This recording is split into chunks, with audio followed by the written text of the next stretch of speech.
जय श्री ओम नमः सिद्धेभ्य नमो अरहंताणं नमो सिद्धाणं नमो आयर्याणं नमो वज्झायाणं नमो लोये सवसाहुणं नमः समयसाराय स्वानुभूत्या चकासते चित्स्वभावाय भावाय सर्वभावान्तरच्छदे अनन्तधर्मणस्तत्त्वं पश्यन्ति प्रत्यगात्मनः अनेकान्तमयी मूर्ति नित्यमेव प्रकाशताम् वन्दितु सर्वसिद्धे ध्रुवमचलमणयोमं गरिं पत्ते वोच्छामि समयपाहुड हिणिमो सुई केवली भणिदम्।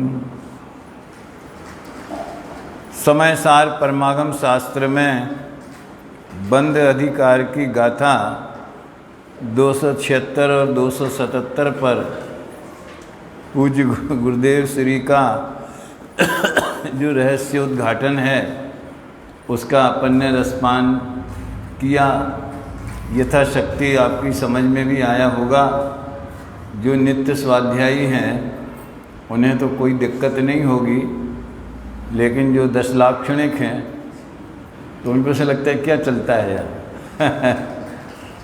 उन्हें ये तो सबको पता ही है। यहाँ की धारा विशुद्ध आध्यात्मिक धारा है। कोई ज़्यादा टीम टाम नहीं, कोई ज़्यादा प्रदर्शन नहीं, कोई ऐसे कार्यक्रम नहीं जिसमें ध्यान भटके तो ये 276 और 277 गाथाएँ मैं इनका पाठ भी करूँगा। अभी इसमें गुजराती में है जो, और उसमें क्या विषय आया है उसकी चर्चा अपन करेंगे। अभी मैं पाठ करता हूँ, आपके पास ग्रंथ की ज़रूरत नहीं है तो मैं इसी में से ही करता हूँ। 2 गाथाएँ हैं।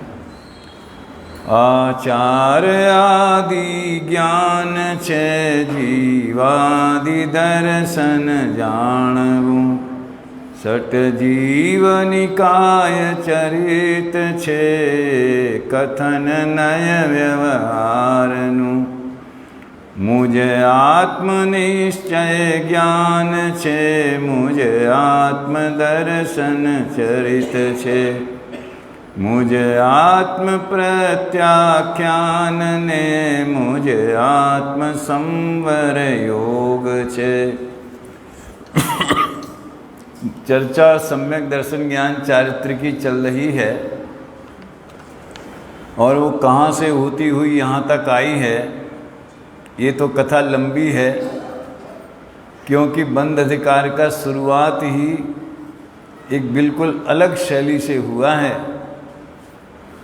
कि ये जीव को बंध क्यों होता है कि मैं मारता हूँ, बचाता हूँ, दूसरे मुझे सुखी दुखी करते हैं, मैं दुनिया का भला करता हूँ, इत्यादि इत्यादि। ऐसी मिथ्या मान्यता ही बंध का कारण है।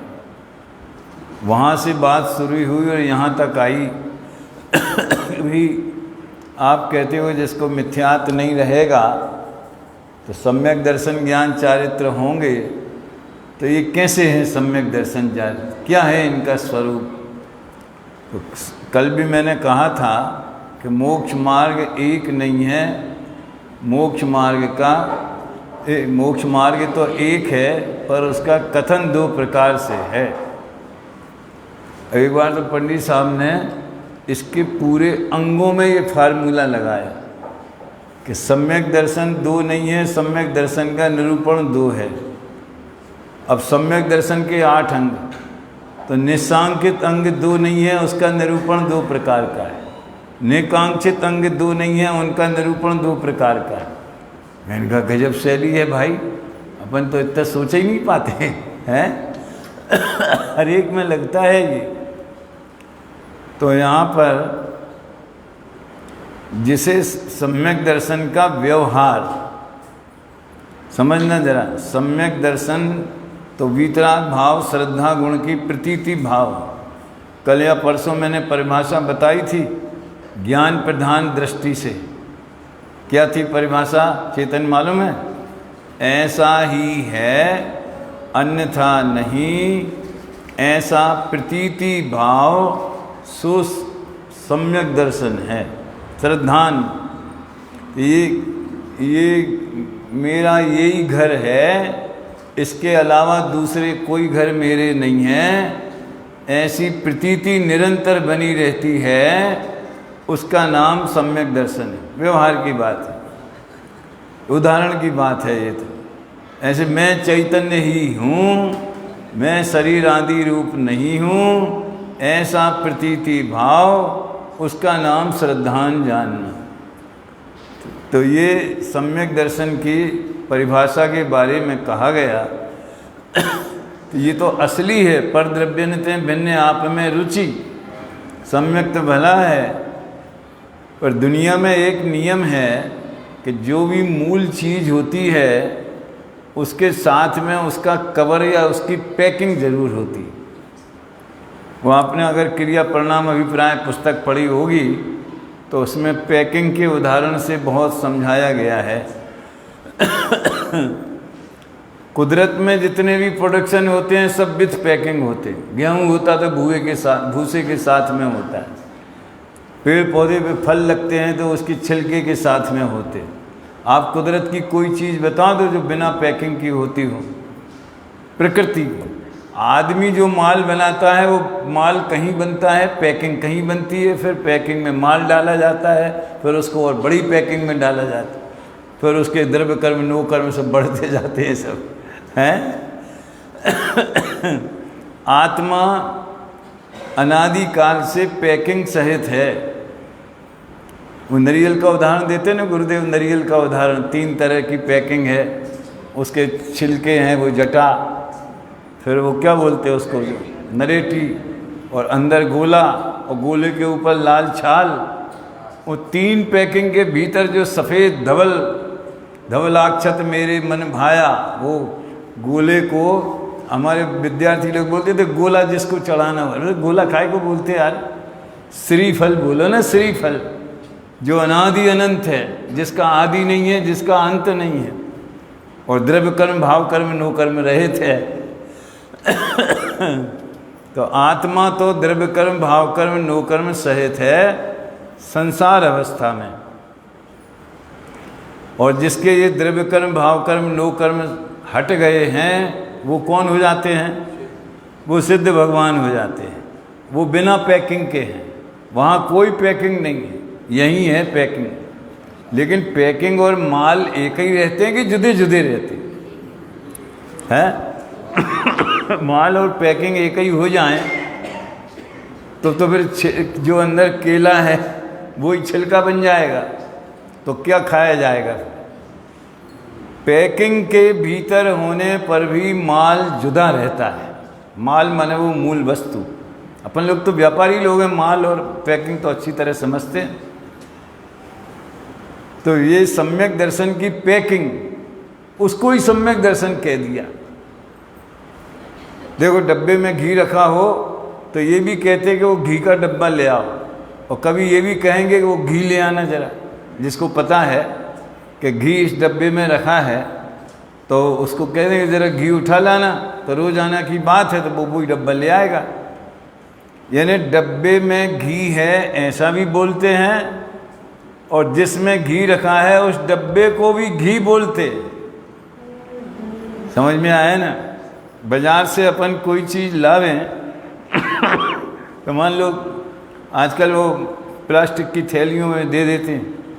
आपने 1 दर्जन केले खरीदे तो छिलका भी खरीदा, उसकी भी कीमत दी नहीं है, और फिर वो उनने एक पैकिंग में दिया, या तो कागज़ के लिफाफे में या किसी दूसरी पैकिंग में, आप अपनी थैली में ले आए, तो क्या बोलेंगे कि केले लेकर आ रहे हैं।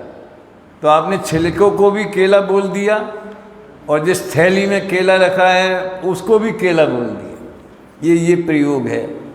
ये जो गुरुदेव बता रहे हैं कि 9 तत्व की श्रद्धान, वो आत्मा, वो सम्यक दर्शन है, तो ये तो पैकिंग की बात है। ये वो 9 तत्व ही सम्यक दर्शन है, मतलब वो थैली को ही सम्यक दर्शन कह दिया है। देखो एक मार्मिक बात बताता, इतना समझ लो कि सम्यक दर्शन एक और सम्यक दर्शन की पैकिंग, तो जो जीव अजीव 7 तत्व इत्यादि कहे गए हैं या 9 पदार्थ कहे हैं जिनागम में, उनका श्रद्धान में विकल्प खड़ा होता है, भेद खड़ा होता है कि आत्मा मिथ्या दृष्टि है, आत्मा सम्यक दृष्टि है, या आत्मा में मोक्ष पर्याय है, या आश्रव बंध है। ये भेद ही तो खड़े होंगे ना, तभी तो 9 तत्व बनेंगे। तो ये आत्मा में 9 तत्व हैं या आत्मा 9 तत्व स्वरूप है, ऐसा भेद रूप जानना मानना वो सम्यक्त का व्यवहार है। देखो एक मार्मिक बात है, व्यवहार के 3 काम हैं और बड़े बड़े उपयोगी हैं, बिल्कुल फालतू की चीज़ नहीं है, डस्टबिन में डालने लायक।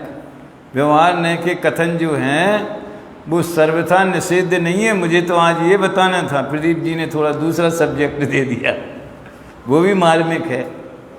व्यवहार ने 3 काम करता है, परमार्थ को बताता है और स्वयं परमार्थ बनता नहीं है और अन्यत्र भटकने से बचाता है। ये बहुत तीसरा पॉइंट बहुत मार्मिक है। ये जिनागम में व्यवहार ने को प्रतिष्ठा क्यों मिली, वो गृहीत मिथ्यात् से बचाता है। जैन धर्म का व्यवहार, सम्यक दर्शन का व्यवहार हो, ज्ञान का हो, चारित्र का हो, वो गृहीत मिथ्यात् से बचाता है और परमार्थ अग्रहीत मिथ्यात् से बचाता है? तो कैसे? बहुत सरल बात है। आप यहाँ से गुना जावें तो अच्छा वो NH SH कुछ पड़ता होगा ना, हाईवे भले स्टेट का होवे, तो बोर्ड लगा होगा कि गुना कितने 75 किलोमीटर, कितने किलोमीटर है? 45 किलोमीटर, ठीक है, जो भी होवे। तो उस बोर्ड ने क्या किया बताओ? आपको गुना पहुंचा दिया। और जहाँ गुना लिखा है वहीं गुना है क्या?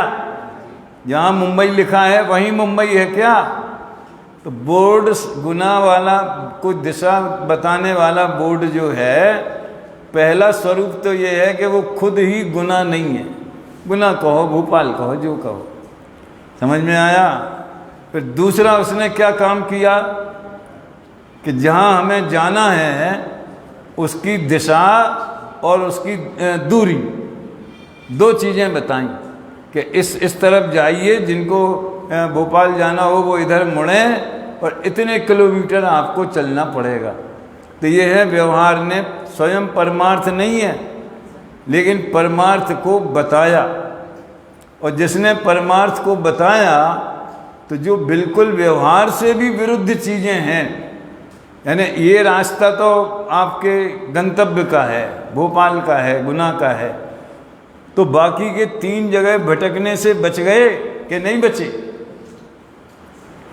तो ये जिनागम में कहे गए 9 तत्व की श्रद्धा, यानी जो दुनिया में कल्पित 9 तो क्या बहुत सारे हैं। सांख्य लोग 25 तत्व मानते हैं, कोई एक अखंड ब्रह्म कोई मानता है, कोई किसी को मानता है, कोई किसी को मानता है, कोई आत्मा को अंगुष्ठ प्रमाण मानता है, कोई ईश्वर को गाय के सींग के ऊपर पृथ्वी टिकी है तो उसमें ब्रह्मांड, दुनिया भर की बातें चलती मार्केट में। हाँ जी, व्यवहार से होता है। ये बहुत बढ़िया प्रश्न है। ये पूछ रहे हैं कि सम्यक्त के बिना व्यवहार होता है क्या? और होता ही नहीं है तो तुमने इसका वर्णन किया और इसका निषेध किया तो क्या मतलब रहा? बात तो सच्ची है। देखो, झाड़ पे वृक्ष के ऊपर फल लगता है तो फल डेवलप होता है तो छिलका भी डेवलप होता है। फल के साथ में ही छिलका आता है। अकेले आम के छिलके टंगे हो और आम की गुठली टंगी हो ऐसा नहीं होता। ये मैंने पहले ही कहा। समझ में आया ना क्या कहना चाहता हूँ? ऐसे असली सम्यक तो होगा तो ही उसका व्यवहार होगा, और असली सम्यक तो नहीं होगा तो उसका सच्चा व्यवहार नहीं होगा। लेकिन तत्व निर्णय के काल में जो सविकल्प श्रद्धान होता है जिनागम के आधार से, कि जिनेंद्र भगवान ने जो 7 तत्व 9 पदार्थ कहे हैं उसकी विकल्प वाली श्रद्धा तो जैसी ज्ञानी को होती है वैसी उसको हो गई, इसलिए उस पर भी व्यवहार का आरोप किया जाता है। और ये बात पंडित टोडरमल जी साहब ने 9वें अधिकार में जहाँ देवशास्त्र गुरु की श्रद्धा वगैरह की बात की है तो उनका बिना सम्यक्त के भी ऐसा होता है। अब बिना सम्यक्त के व्रतादि तो नहीं होते ना, वो तो सम्यक्त और सम्यक्त के होने पर भी हो जाए जरूरी नहीं है। अव्रति सम्यक दृष्टि के कहाँ होते, अणुव्रति के होते हैं, महाव्रति के महाव्रत होते हैं। लेकिन अगर कोई सम्यक्त भी नहीं हो और मंद कषाय में व्रतादि का आचरण करे तो भी अपन उसे व्रतादि हैं, ये व्रती हैं ऐसा कह सकते कि नहीं कह सकते। अंदर का थर्मामीटर थोड़ी अपने पास है, हम तो बाहर से ही नापेंगे। मैंने अपनी क्रिया परिणाम अभिप्राय पुस्तक में एक सूत्र दिया है, वो याद रखने लायक। 3 चीज़ें तो समझते ना, क्रिया परिणाम अभिप्राय, जानते ना आप? नहीं जानते हो तो छोड़ो, फिर बाद में देखेंगे। क्रिया माने शरीर की क्रिया, परिणाम माने जिस भावों के निमित्त से वो क्रिया होती। खाने का भाव, खाने की क्रिया, पूजा का भाव, पूजा की क्रिया, बोलने का भाव, बोलने की क्रिया। 2 पर्दे तो हो गए। पर्दे मतलब नाटक की स्टेज के जैसे। और तीसरा अभिप्राय है, वो मूल चीज है। वो अभिप्राय माने हम मानते क्या हैं। अभिप्राय में मतलब हमारे उसके बारे में श्रद्धान कैसा है। और बिल्कुल सिंपल बात है कि हम पूजा कर रहे हैं तो हम बोल रहे हैं वो पूजा की क्रिया, और पूजन में भी चंचल चित्त भटकता रहता, विविध क्रिया कांडों में भी चित्त रमाता। कभी पूजा में भी मन लगता है, कभी उसके भाव भी में भी मन लग जाता है, कभी इधर उधर भी चला जाता है। वो परिणाम। और मैं ये पूजा की क्रिया का करने वाला हूँ और इससे मुझे धर्म होगा, ऐसी मान्यता, वो मिथ्या अभिप्राय। और ज्ञानी अपने को सहज ज्ञाता बने रहेंगे और मैं तो इससे भिन्न हूँ, ये तो पुद्गल की क्रिया है, ऐसा बोलेंगे जरूर कि मैं पूजा कर रहा हूँ, मैंने पूजा की है। कोई बुलाएगा तो भैया ठहरो, अभी हम पूजा कर रहे हैं, बाद में आएंगे, बोलेगा तो ज्ञानी भी ऐसा। लेकिन अभिप्राय में भेद ज्ञान बना रहता है। अब इसके सैकड़ों उदाहरण हैं, उन्हें दोहराने की ज़रूरत नहीं है। आप उस पुस्तक में भी पढ़ना, अन्य ग्रंथों में भी। यहाँ तो सम्यक तौर उसका व्यवहार।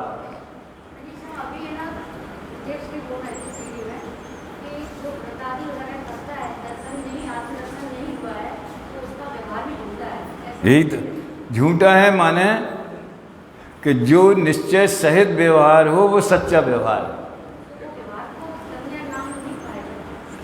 नाम रूढ़ी से दिया जाता है, रूढ़ी से नाम दिया जाता है, व्यवहार से। आपने प्रश्न किया तो मैंने वही जवाब दिया ना कि सम्यक्त के पहले भी सम्यक्त भी जैसी श्रद्धा अनुभूति नहीं हुई है। बस देखो डॉक्टर साहब, एक बहुत बढ़िया उदाहरण, आप लोग प्रश्न पूछते हो तो उस लाइन पे गाड़ी तो चलेगी, ये भी आएगा, घबराना नहीं।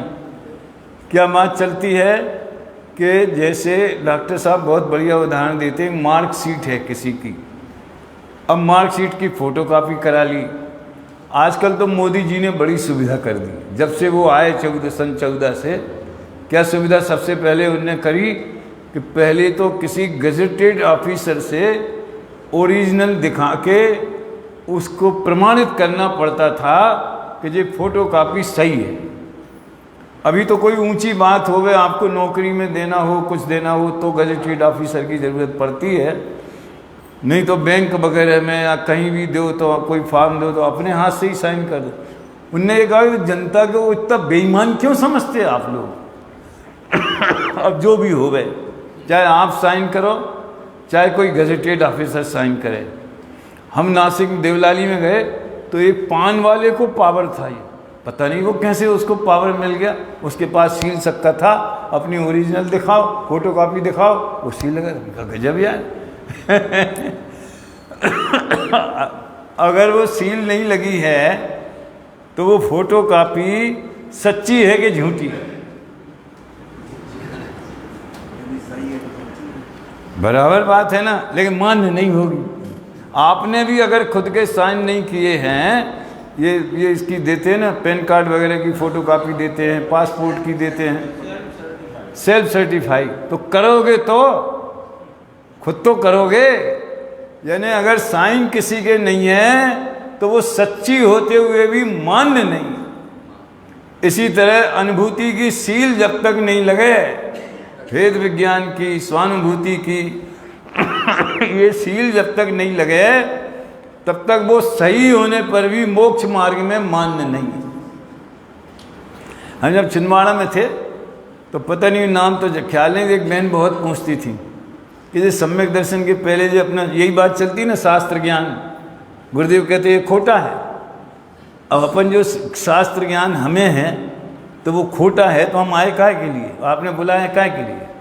खोटे लोगों को बुलाए कि सबको तो सर्टिफिकेट है नहीं कि ये भेद ज्ञानी हैं, कि अनुभूति वाले हैं, कि न हो गई है कि नहीं हो गई है। न हम कुछ बताएंगे कि वो हमारी प्राइवेट प्रॉपर्टी, हम क्यों बताएंगे हमें हो गई कि नहीं हो गई?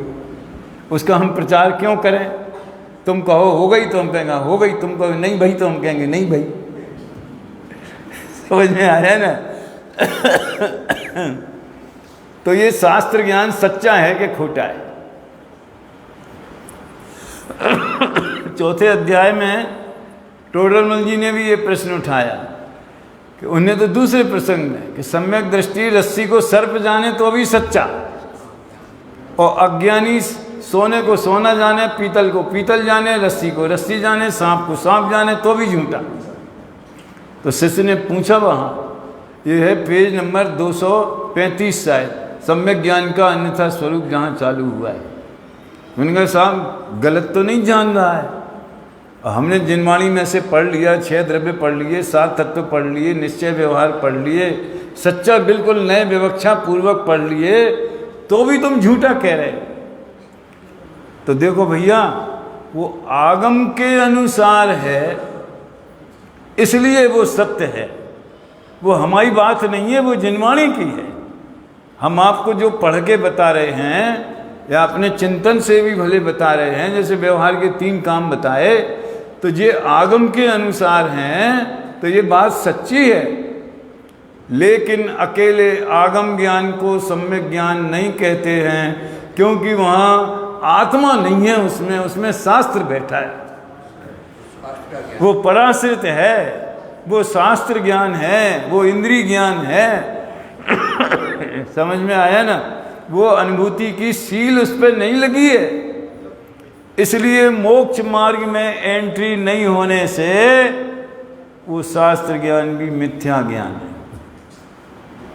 अपेक्षा लगा लो, कोई दिक्कत नहीं है, शादवादी के लिए सब मंजूर है। बात समझ में आई क्या? मोक्ष मार्ग में एंट्री नहीं है इसलिए वो सम्यक ज्ञान नहीं है, मिथ्या ज्ञान है। लेकिन सबसे बड़ी बात, वो हम जो कह रहे हैं वो हमारी होए तब तो सच्ची झूठी मानो। हम तो जिनवाणी की बात बता रहे। आप लोगों को तो पता नहीं है, बाबू भाई बहुत आए, सन 85 में उनका स्वर्गवास हो गया। कितने साल हो गए? 2217 है, 2217 39। वो एक जहाँ भी 10 लक्षण में जाते थे तो वे कहते थे देखो भैया, हमने जो कुछ भी बताया है वो अपने गुरुदेव से जो सीखा है वो ही बताया है। हम तो पोस्टमैन हैं, जो चिट्ठी उनने हमें दी वो हमने आपको दे दी।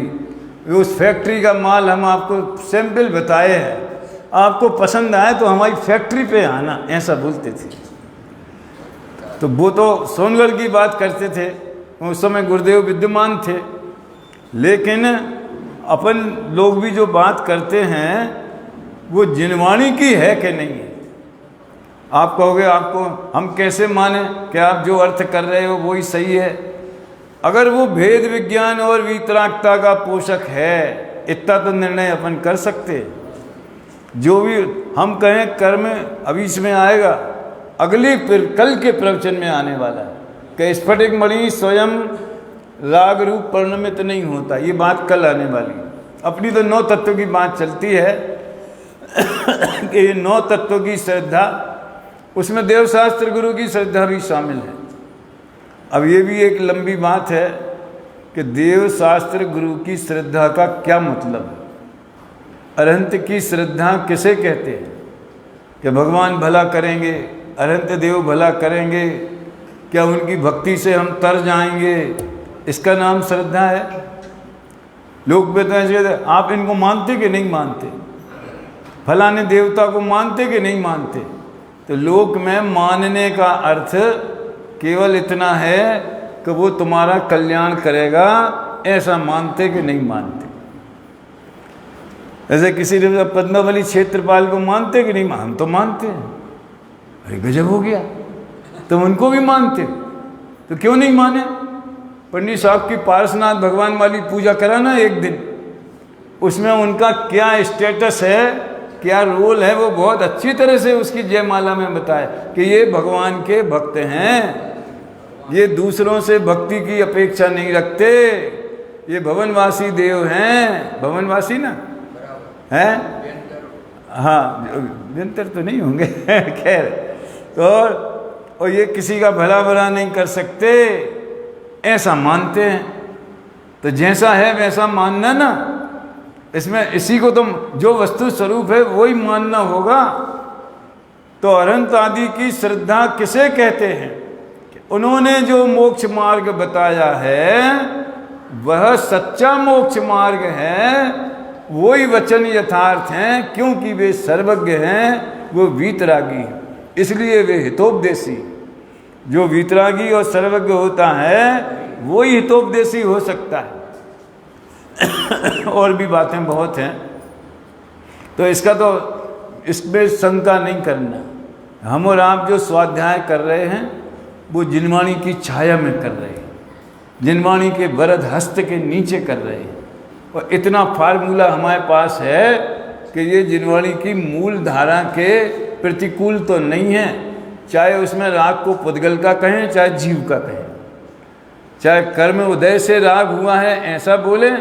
प्रसाद सिद्ध उपाय में एक गाथा ऐसी मालूम 14वीं है शायद, कि ये राग जीव में नहीं है तो भी जिसको जीव में है ऐसा भाषित होता है, वो मूर्ख है, वो अनंत संसार में भ्रमण करता है। प्रतिभाति बालिशा नाम सएव खलु भव बीज बोलो। और कहीं ये भी मिलेगा कि ये जड़ में नहीं होते। कोई भी विवक्षा का कथन होवे, उसमें से अगर वक्ता या हम खुद वीतरागता का पोषण करते हैं तो वो जिनागम के अनुकूल है। और उसी कथन से हम राग का, परकर्तृत्व का, पराधीनता का पोषण करते हैं तो वो जिनागम के प्रतिकूल है। इतना फार्मूला ले लेना। अब इसमें प्रकरण जो 9 तत्व का चल रहा है, तो दूसरी जगह तो तत्वार्थ श्रद्धान को सम्यक दर्शन कहा है। वो पढ़ के सुनाता हूँ, देखो। एक बाजू तत्वा श्रद्धानम सम्यक दर्शनम उमा स्वामी कहे।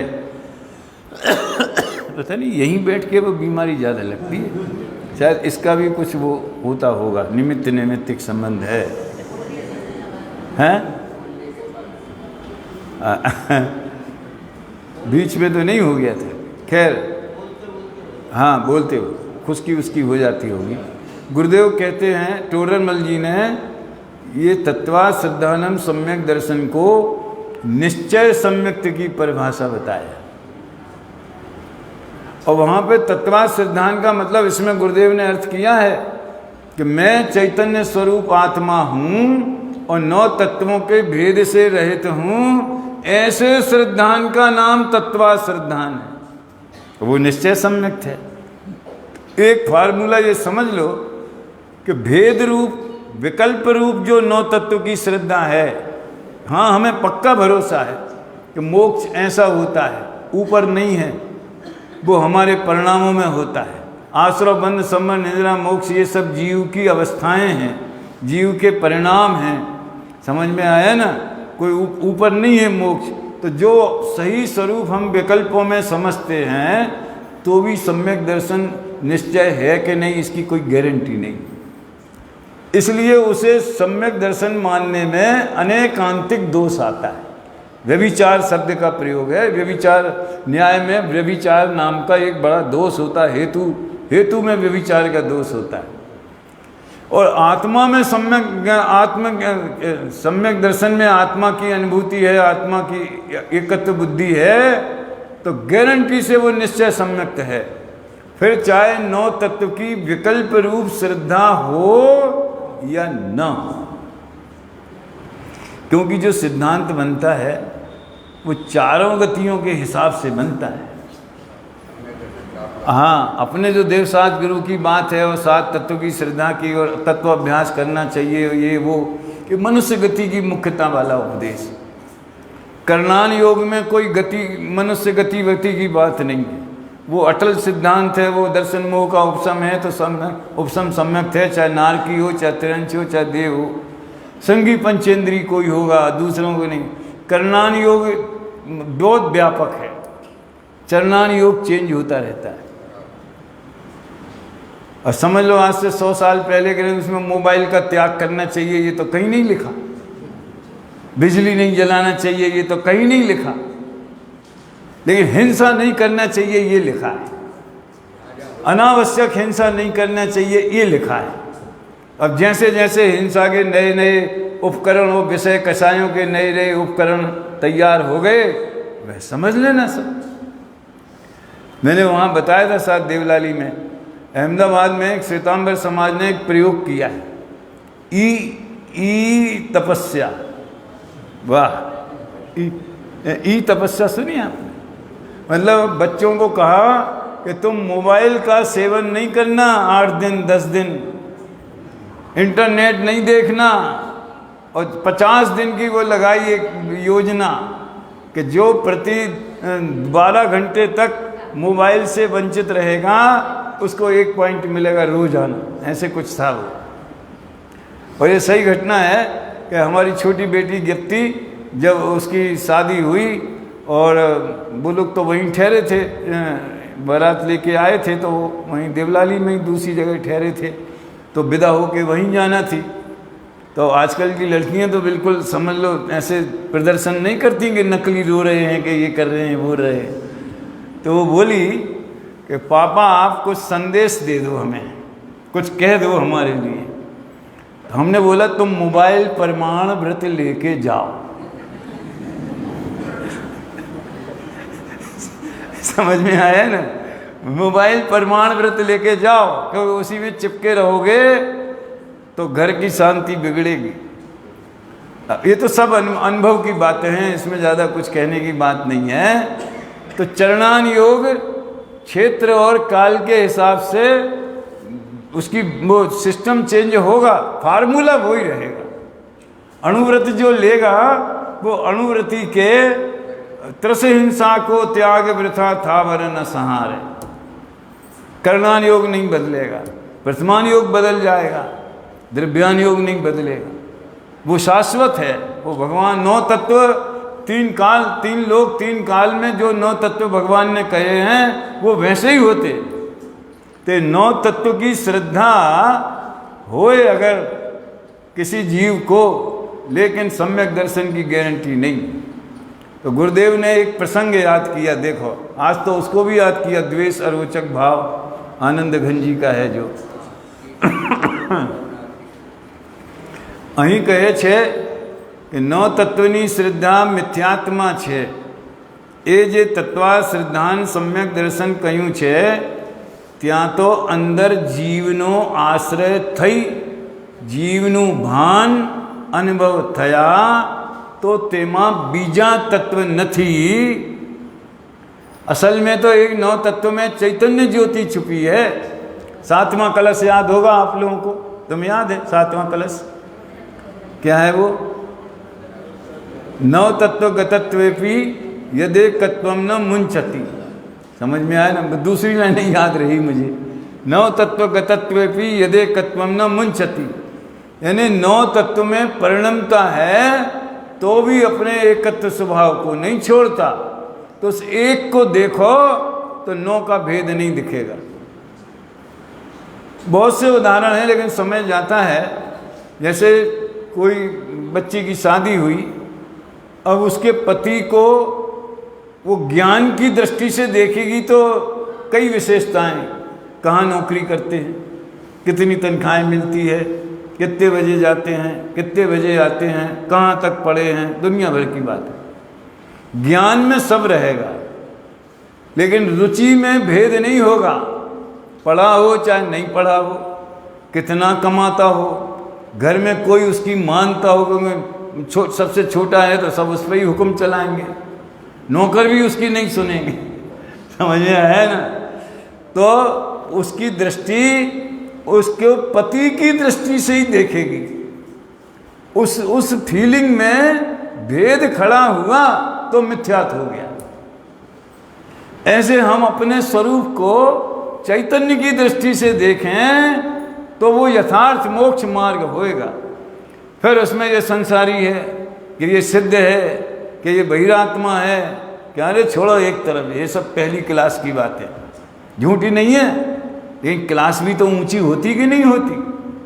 प्रारंभ बहिरात्मता है जान तज, अंतर आत्म हुजे, परमात्म को ध्याय निरंतर, जो नित्य आनंद पूजे।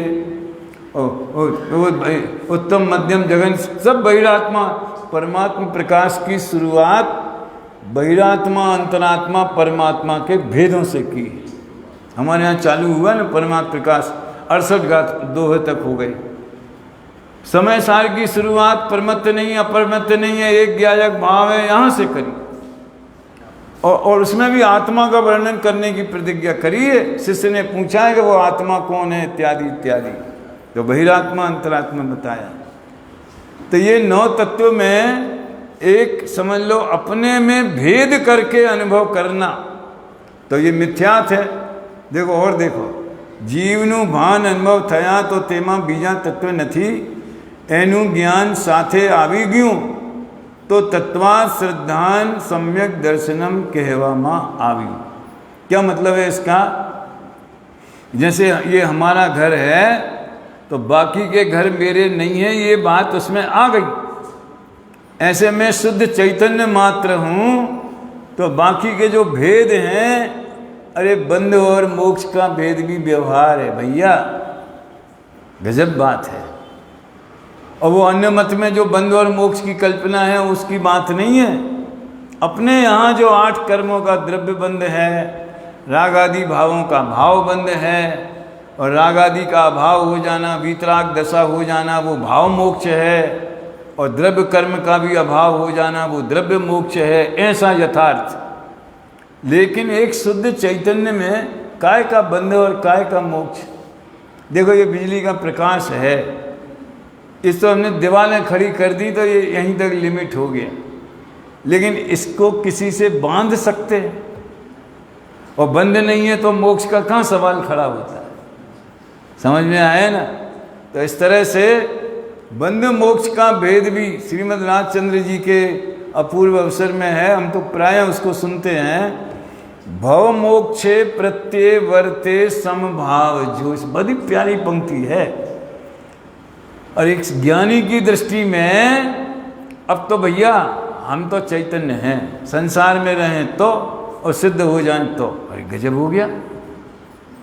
हम चैतन्य हैं, ये अनुभव किया काय के लिए? मोक्ष के लिए तो किया ना, लेकिन मोक्ष के लिए किया, उसकी विधि ये है कि अपने को न बंधा देखो न मुक्त देखो, बंध और मोक्ष से रहित एक चैतन्य मात्र अनुभव करो तो मोक्ष का मार्ग चालू होता है। तो मेरे में 9 तत्व नहीं है, इसलिए तत्वा श्रद्धान को सम्यक तक कहा। देखो गजब व्याख्या है। गुरुदेव तो गुरुदेव है, समझाए छे काई बधी बातों झीणी बहु श्लोक है। एवं इसमें तुम पढ़ के बताने में आप थोड़ा बोर होगे। संसारी जीव अनादि काल से 9 तत्व रूप परिणमित हुआ है। ये हमने साक्षात भी सुना गुरुदेव के, और ये उसमें लिखा है पांडे राजमल जी की टीका में ये वाक्य आता है कि संसारी जीव, ये जीव अनादि काल से 9 तत्व रूप परिणमित हुआ है। अब गुरुदेव कहते हैं, जो इसमें लिखी है वो बता रहा हूँ, कि अज्ञानी को तो संबल निद्रा मोक्ष है ही नहीं, तो काय के 9 तत्व? हम अज्ञानी, तो ऐसा बोलना चाहिए, अज्ञानी अनादि से आश्रव बंध रूप परिणमित हुआ है। साधक जीव आश्रव बंध संबल निद्रा मोक्ष रूप निर्जरा रूप परिणमित होते हैं, और साध्य जीव जो हैं वो मोक्ष रूप परिणमित। सबको समेट के बोलो तो ये जीव वस्तु 9 तत्व रूप परिणमित होती। नाना जीवों में ये बात घटती है, और मुझे यही अर्थ ज़्यादा महसूस होता है जो आपके लिए कह रहा हूँ, ये अर्थ ज़्यादा सटीक है। लेकिन गुरुदेव एक जीव में घटाते, तो हमारा अज्ञान दशा हमारी अनादि काल से है, तो संबल निद्रा तो है ही नहीं, तो वो कैसे घटाते हैं मालूम? कि किसी विशेष प्रकार का राग नहीं हुआ, और तो इजी है, कई प्रकृतियां ऐसी हैं जो मिथ्या दृष्टि को नहीं बंधती। तीर्थंकर प्रकृति है, चक्रवर्ती है, बलदेव है, जो सुपर क्लास वाली जो है ना, वे अज्ञानी जीवों को नहीं बंधती। वो तो संबर हो गया, नहीं आ रही ना, तो संबर हो गया।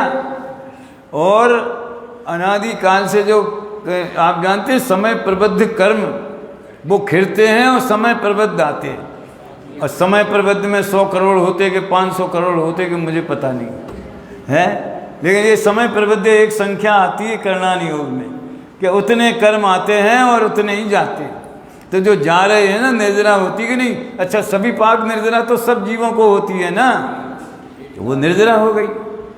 और कुछ अंशों में राग घटा, तो राग के अभाव को ही तो मोक्ष कहते हैं, इसलिए आंशिक रूप से उसे मोक्ष हुआ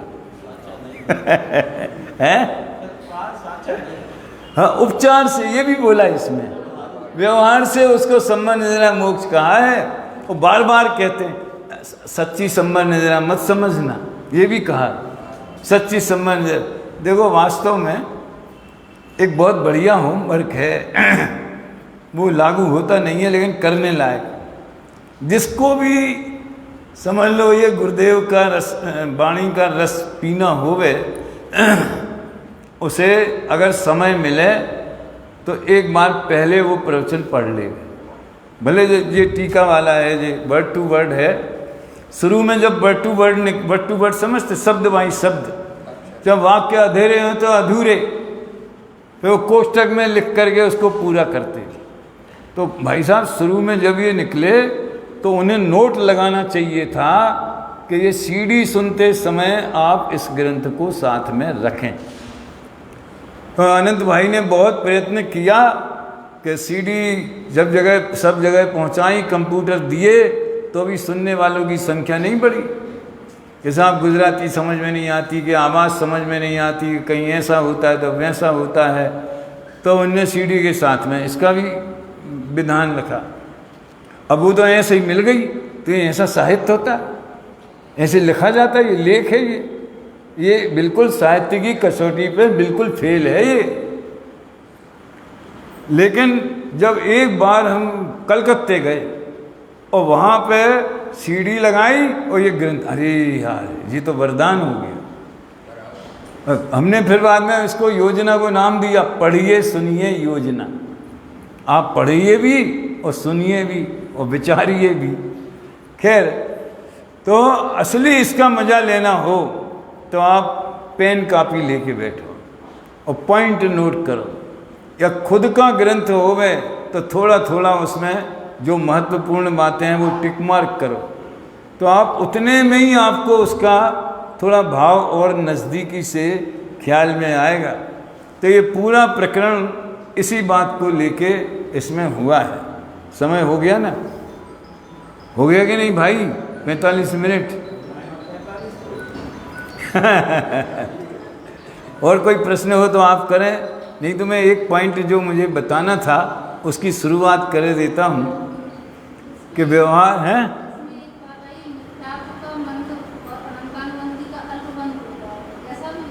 हाँ होता है ना। देखो ऐसा है, कहाँ लिखो, कौन से पेज पे, कौन से नंबर है?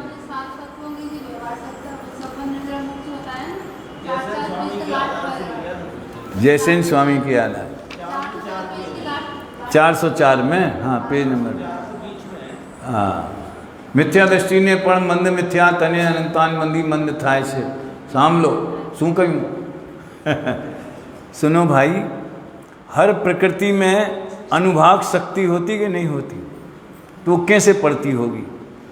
एक तो दर्शन मोहिनी का अल्प बंध सब कर्मों की अल्प स्थिति कितनी है?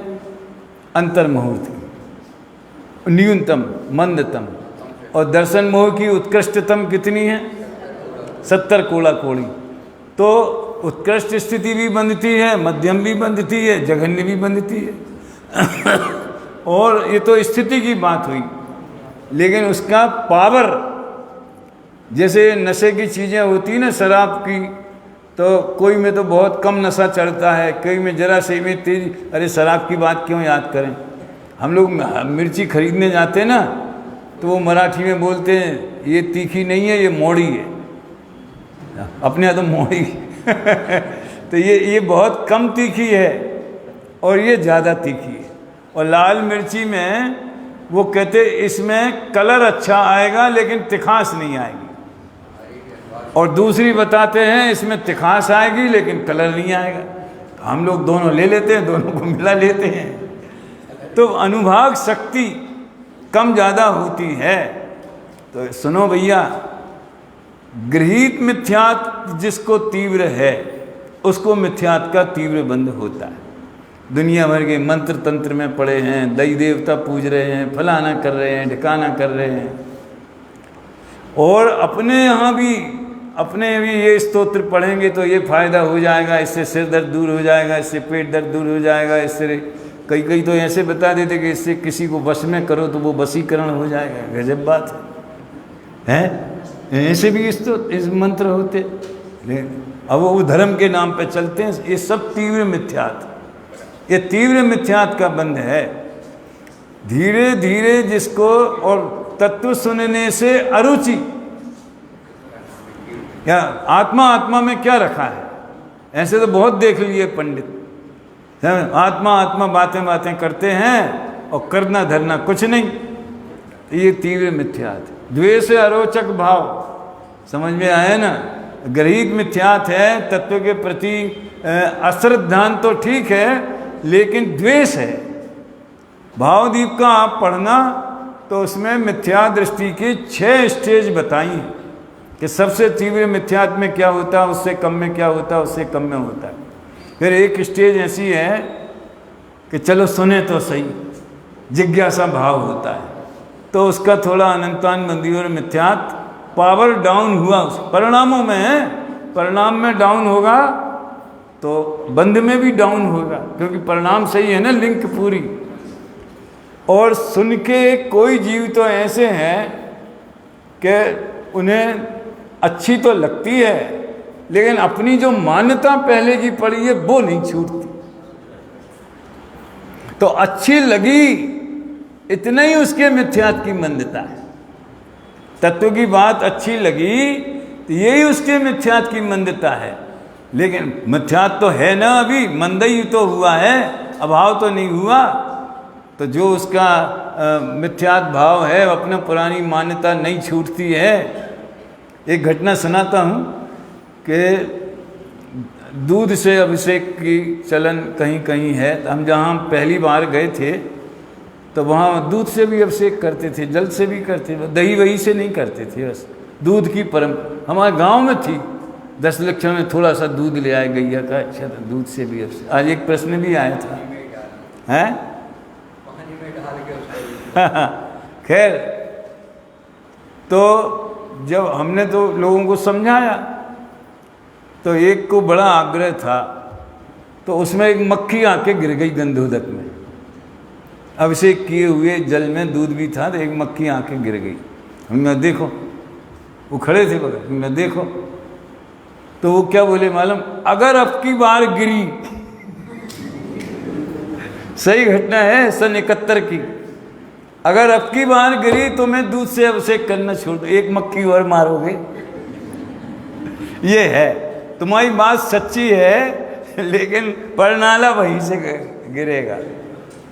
तो और मंदता बताएं, सम्यक्त सन्मुखता की जो दशा है, रुचि लगी हित में आत्म के, सत्संग में अब मन लगा, मन में हुई अब भावना, तब भक्ति में जामू रंगा।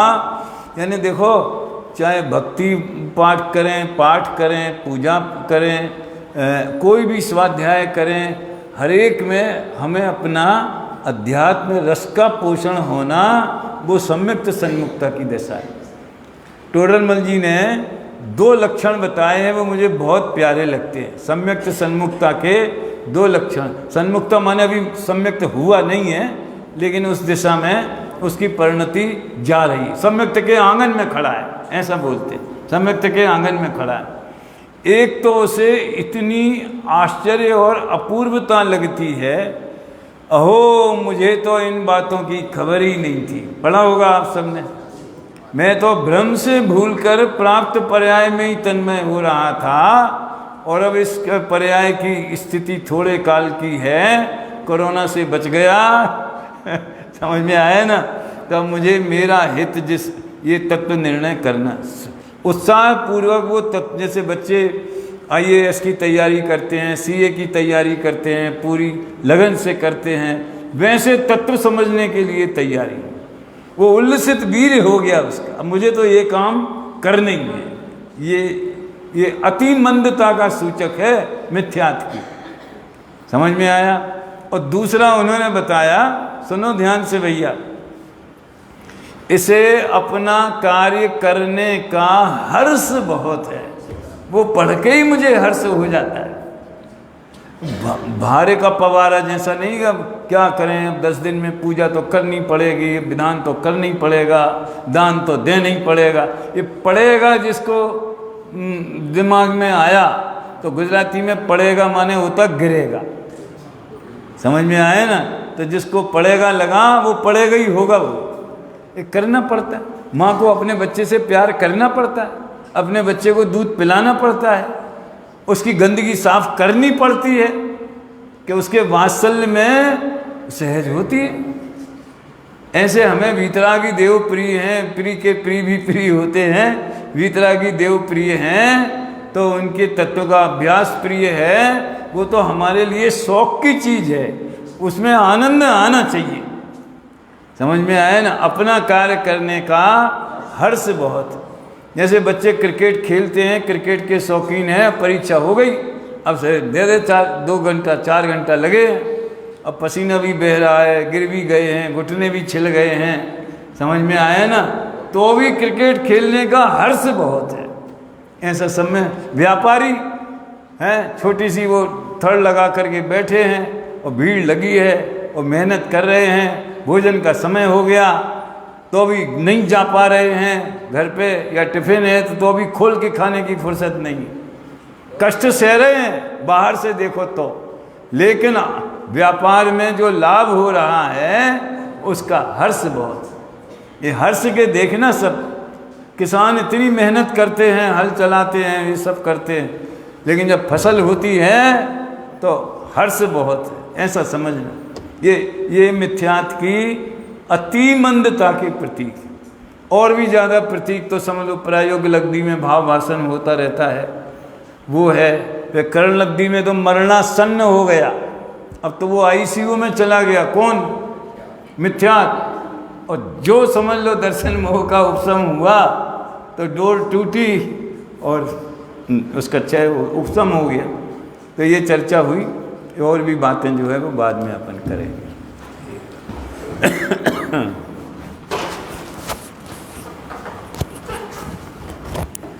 बहुत धीरज से एक संदेश दिया है जो उन्होंने अपनी बेटी को दिया।